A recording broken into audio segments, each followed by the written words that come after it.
Salut Xavier. Salut Guilain. Alors, est-ce qu'on peut faire un petit bilan un peu sur cette année riche en maladies, en ch'touilles divers et variés. Ouais. Voilà, le milieu qui s'est abattu comme la vérole sur le bas clergé.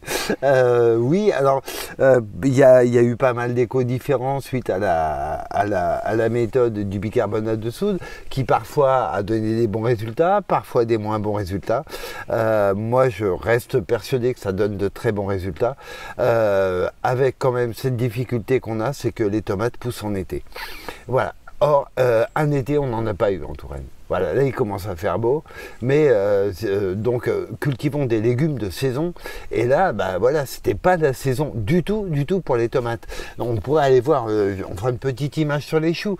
On a des choux, j'ai jamais vu ça, on pète le score, ils sont comme ça. Donc si on a des choux comme ça, on peut pas avoir des tomates avec, c'est pas la même saison, ça va pas ensemble. Donc bah, voilà.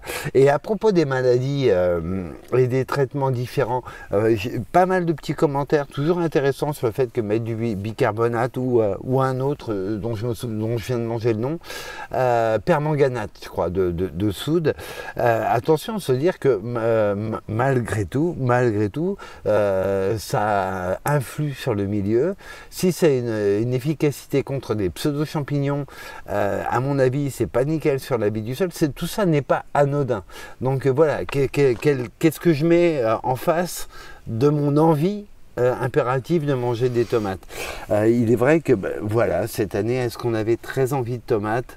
Là, j'en aurais plus envie maintenant. En fait, que cet été où il faisait vraiment mochouille, on était limite soupe au potimarron, hein, quand même, cet été. Juste un truc qui me semblait important, à propos des maladies des légumes en général, parce qu'on parle beaucoup du mildiou, de l'oïdium, etc. Je voudrais lire un petit extrait du manuel pratique de la culture maraîchère. Alors, c'est pas le d'Avernet-Moreau, il y a une sombre histoire. Donc, c'est celui de Courtois et Gérard. Mais pareil, même époque, on est dans les années 1840. Je mets mes lunettes pour faire sérieux. Et on va trouver exactement le même propos, puisqu'il y a encore une fois une sombre affaire entre Courtois-Gérard et d'Avernet-Moreau, sur les maladies des légumes. Et bien se remettre dans un contexte. On est à peu près au milieu du 19e siècle. Ces mecs-là sont pas du tout des pique-niques, pas du tout des babacools, c'est des patrons maraîchers. À mon avis, il ne devait pas faire toujours bon de bosser pour eux. Il y a qu'à lire un petit peu l'introduction. Ils sont assez durs, hein, quand même. Ils sont très réalistes. Et voilà ce qu'ils écrivent. Je voulais vous le partager à propos des maladies des plantes potagères. La connaissance des maladies qui attaquent les plantes potagères est d'une bien minime importance pour le maraîcher. Ah, d'accord. Bien. Car rarement on peut y porter remède. Et la nature seule doit assurer la guérison. Voilà. Ce qu'ils nous disent, c'est que le maraîcher ne peut rien faire quand il y a une maladie. Il n'y a que la nature qui peut apporter une solution. Encore une fois, ce n'est pas des pique-niques du tout. Hein. Donc, eux, sur les maladies, ils disent on n'en peut rien faire, laissez tomber. C'est quand c'est foutu, c'est foutu. Ouais.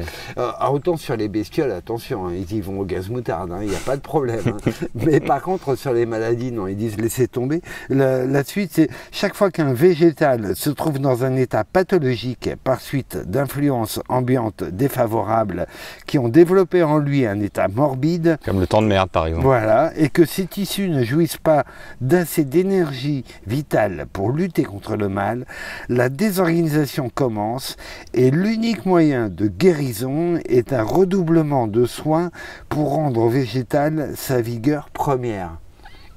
C'est étonnant, hein, quand même. Hein. Donc, eux n'ont pas vécu la grande époque de l'épidémie du 21e.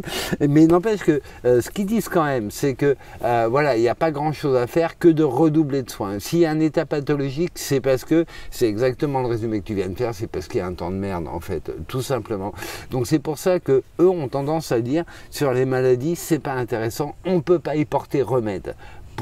Attention, hein, sur les bestioles, ils y vont fort, hein, et avec les moyens de l'époque. Donc voilà, je voulais quand même porter ce petit texte et à la réflexion de chacun.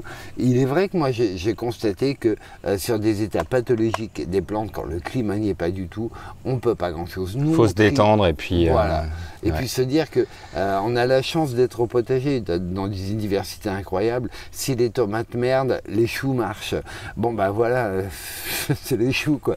Mais bon, c'est déjà bien. Et puis après, on l'a vraiment constaté cette année où sous abri, on arrive à avoir du résultat. Dehors, bah non, dehors, il a fait un temps tellement déplorable.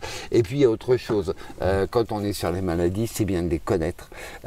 Et en fait, ce qu'on prend pour du mildiou n'est pas toujours du mildiou, ou alors peut être cumulé. Hein. On a eu des jonctions mildiou botrytis. Et là, pas simple, pas simple. Bon ben voilà, j'espère que vous avez sauvé vos récoltes au minimum et mangez quelques tomates quand même parce que c'est bien agréable les tomates, surtout quand il fait beau. Merci Xavier, à bientôt.